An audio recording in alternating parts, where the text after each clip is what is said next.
Hello students, কালি তোমালোকক atomic ৰেডিয়াছৰ কথা কৈছিলো। পিৰিয়ডিক টেবুলখনত এটমিক ৰেডিয়াছটো কেনেকৈ চেঞ্জ হয় তাৰ বিষয়ে ক'লো। আজিও এটমিক ৰেডিয়াছৰ কথাই ডিসকাস কৰিম। কালি কি কৈছিলো এটমিক ৰেডিয়াছটো কি হয় যেতিয়া আমি পিৰিয়ড এটাত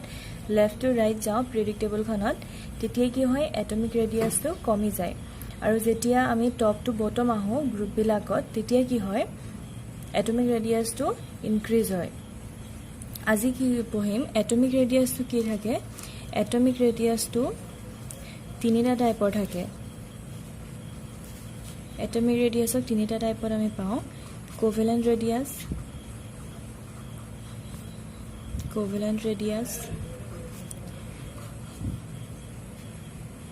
দুই নম্বৰতে আহিব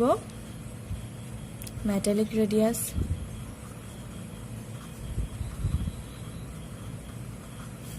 और 3 नंबर আহিব ভান্ডাৰওয়াল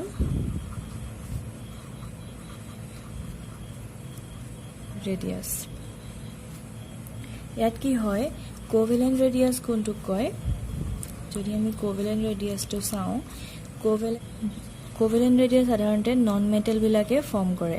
নন মেটেল বিলাকৰ যোনটো ৰেডিয়াছ থাকে সেইটো কোভেলেন্ট ৰেডিয়াছ, নন মেটেল বিলাকে যোনটো বন্ড ফৰ্ম কৰে সেইবিলাকক কোভেলেন্ট ৰেডিয়াছ বুলি কয়। কোভেলেন্ট ৰেডিয়াছৰ কি হয় এটম দুটাই ইহঁতে ইলেক্ট্ৰন শেয়াৰ কৰে গতিকে তাহাঁতৰ মাজত এটা কমন এৰিয়া থাকি যায়। এটমিক ৰেডিয়াছ কাক কয় এটমিক ৰেডিয়াছ দুটা এটমৰ মাজত দুটা এটম যেতিয়া লগ লাগি থাকে তাহাঁতৰ নিউক্লিয়াছৰ যোনটো ডিসটেন্স তাহাঁতক যদি আমি ডি বুলি ধৰো তেতিয়াহ'লে এটমিক ৰেডিয়াছটো কি হ'ব এই নিউক্লিয়াছ দুটাৰ ডিসটেন্সৰ আধা তেতিয়া আমি এই আৰটো পাই যাম d/2 হ'ব এটমিক ৰেডিয়াছ। এতিয়া কোভেলেন্ট যোনবিলাক ৰেডিয়াছ হয় তাত কি হয় এইটো যদি নিউক্লিয়াছ ইহঁতৰ মাজৰ যোনটো ডিসটেন্স হ'ব এইটোক যদি ডি বুলি ধৰো তো d/2 হ'লে মানে আমি কি পাম এটমিক ৰেডিয়াছটো আমি কোভেলেন্ট ৰেডিয়াছটো আমি ইয়াত পাই যাম। কিন্তু ইয়াত কি হৈছে কোভেলেন্ট ৰেডিয়াছত ইয়াত কি হৈছে শেয়াৰিং হোৱাৰ লগে লগে অভাৰলেপ হৈছে গতিকে ইয়াত কমন এৰিয়া এটা আহি গৈছে গতিকে ইহঁতৰ যোনটো ৰেডিয়াছ সেইটো আমি অলপ কম পাম ইহঁতৰ ৰেডিয়াছৰ যোনটো ভ্যালু হ'ব সেইটো অলপ কম হ'ব।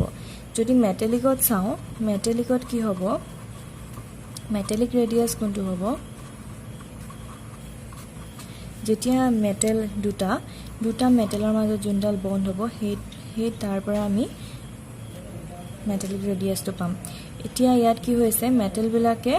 কোনো ধৰণৰ ওভাৰলেপিং হোৱা নাই মেটেল বিলাকত তাহাঁতৰ যোনটো নিউক্লিয়াছৰ পৰা ডিসটেন্স তাহাঁতৰ যদি আধা লওঁ তেতিয়া আমি কি পাম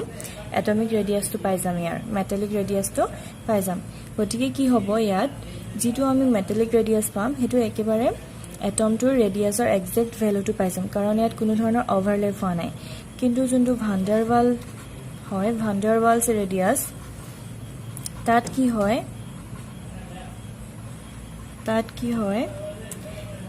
যেতিয়া গেছৰ মলিকিউল দুটা ওচৰলৈ আহে তাহাঁতি কি হয় এটা নিৰ্দিষ্ট ঠাইৰ পৰা তাহাঁতি আৰু ওচৰলৈ যাব নোৱাৰে এটা টাইমলৈকেহে তাহাঁতি ওচৰলৈ আহি থাকে এটা টাইমৰ পিছত তাহাঁতি আৰু ওচৰলৈ নাহে তেতিয়া কি হয় ইহঁতৰ নিউক্লিয়াছৰ মাজৰ যোনটো ডিসটেন্স সেই ডিসটেন্সৰ আধাটোক আমি ৰেডিয়াছ বুলি ধৰি ল'ম। তেতিয়া কি হয় ইয়াত কি হৈছে এইটো নিউক্লিয়াছ আৰু ইয়াত কি হৈছে এডোখৰ কমন জেগা ইয়াত থাকি গৈছে গতিকে ইয়াত যোনডাল ৰেডিয়াছ পাম তাৰ ভ্যালুটো আমি আটাইতকৈ বেছি পাম। ইয়াত কি হৈছে ইয়াত মাজত এডোখৰ জেগা থাকি গৈছে গতিকে এই জেগাডোখৰ ভ্যালুটো এটা এক্সট্ৰাকে আহি যাব গতিকে ইহঁতৰ যোনটো ৰেডিয়াছ হ'ব ইহঁতৰ ভ্যালুটো আটাইতকৈ কম হ'ব। ইহঁতক যদি আমি এনেকৈ লিখো ভান্ডাৰৱাল যোনটো ৰেডিয়াছ হ'ব ভান্ডাৰৱালৰ ৰেডিয়াছটো আমি ভান্ডাৰৱাল ৰেডিয়াছ এইটো কি হ'ব আটাইতকৈ বেছি হ'ব। তাৰপিছত আহিব মেটালিক ৰেডিয়াছটো আমি একদম এক্সাক্ট ভ্যালুটো পাই যাওঁ। তাৰপিছত আহিব কোভেলেন্ট ৰেডিয়াছটো কি হয় ইহঁতৰ মাজত এডোখৰ ঠাই ওভাৰলেপিং হৈ থাকে গতিকে ইহঁতৰ যোনটো ৰেডিয়াছ হ'ব তাৰ ভ্যালুটো আটাইতকৈ কম আহিব। কালি তোমালোকক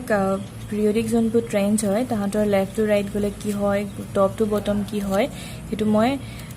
কালি ক্লাছত কৈ দিলোঁ। আজি মই মাত্ৰ এটমিক ৰেডিয়াছৰ টাইপকেইটাৰ কথা ক'লোঁ। পিছত আহিব আয়নিক ৰেডিয়াছ আয়নিক ৰেডিয়াছৰ কথা জানিবলৈ হ'লে তোমালোকে কেটায়ন আৰু এনায়নৰ কথা জানি ল'ব লাগিব ফাৰ্ষ্ট কেটায়ন মানে কি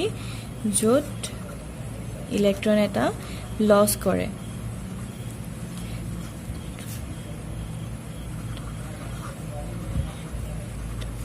যেতিয়া কোনো এটা এটমে তাৰ পৰা ইলেক্ট্ৰন এটা লছ কৰি দিয়ে তেতিয়া কি হ'ব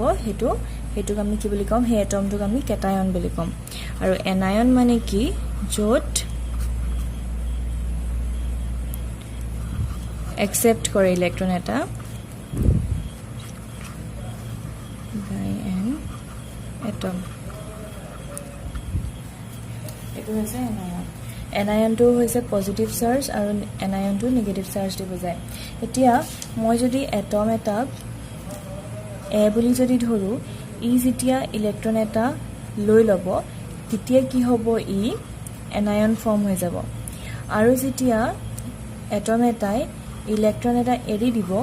তেতিয়া কি হ'ব ই কেটায়ন ই এটা ইলেক্ট্ৰন এৰি দিছে এই ইলেক্ট্ৰনটো ই এৰি দিছে এই এটমটোৱে তেতিয়া কি হ'ব এই এটমটোৱে যেতিয়া ইলেক্ট্ৰনটো এৰি দিব তেতিয়া ই এ পজিটিভ হৈ যাব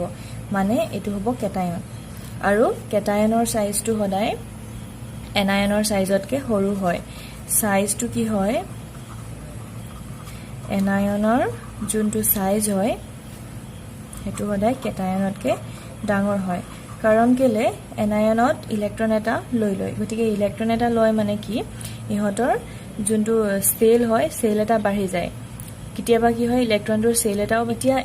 এটমটোৱে ইলেক্ট্ৰনটো লৈছে মানে কি ই কোড ভৰাব ই এটা সেলত ভৰাব লাগিব গতিকে ইলেক্ট্ৰন এটা বহা মানে কি এটা সেল বাঢ়ি যোৱা গতিকে এটা সেল বাঢ়ি গলে কি হ'ব ইয়াৰ সাইজটো ডাঙৰ হৈ যাব আৰু কেটায়নত কি হয় ই ইলেক্ট্ৰনটো এৰি দিয়ে মানে কি এটা সেল এৰি দিয়ে ইলেক্ট্ৰন এটা এৰি দিয়ে মানে কিতিয়াবা সেল এটা এৰি দিয়ে নিচিনা হয় তেতিয়া কি হয় ই পজিটিভলি চাৰ্জ হৈ যায় আৰু সাইজটো সৰু হৈ যায় মানে যেতিয়া তুমি ইলেক্ট্ৰন এটা লবা তেতিয়াটো সাইজটো ইনো ডাঙৰ হ'বই আৰু যেতিয়া ইলেক্ট্ৰন এটা এৰি দিবা তেতিয়া কি হ'ব সাইজটো ইনো কম হ'বই কাৰণ যিমান আছিল তাৰ পৰা যদি অলপ এৰি দিয়া হয় তেতিয়া কি হ'ব সাইজটো কমি যাব তেতিয়া কি হ'ব আয়নিক ৰেডিয়াছ কোনটো হ'ব এনায়নটো সাইজটো ডাঙৰ হ'ব আৰু কেটায়নৰ সাইজটো সৰু হ'ব গতিকে আয়নিক ৰেডিয়াছটো এটো হ'ব কেটায়ন আৰু এনায়নৰ মাজৰ যোনটো ডিসটেন্স হেতুক আয়নিক ৰেডিয়াছ বুলি কয় ইহতৰ যোনটো ট্ৰেন্স হ'ব এটমিক ৰেডিয়াছৰ লগত গুটেটো একে হ'ব লেফট টু ৰাইট কি হ'ব left to right in a periodic table P D মই পিৰিয়ডিক টেবল বুজাইছো লেফট টু ৰাইট কি হ'ব আয়নিক ৰেডিয়াছটো ইনক্ৰিজ হ'ব ডিক্ৰিজ হ'ব আয়নিক ৰেডিয়াছটো ডিক্ৰিজ হ'ব আৰু top to bottom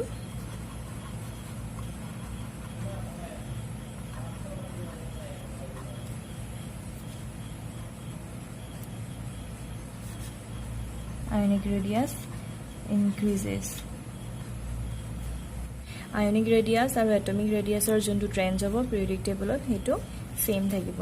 কিন্তু আয়নিক ৰেডিয়াছ মানে হৈছে এটো কেটায়ন আৰু এনায়নৰ মাজৰ যোনটো ডিসটেন্স হ'ব হেতু হ'ব আয়নিক ৰেডিয়াছ আৰু এটমিক ৰেডিয়াছ মানে কি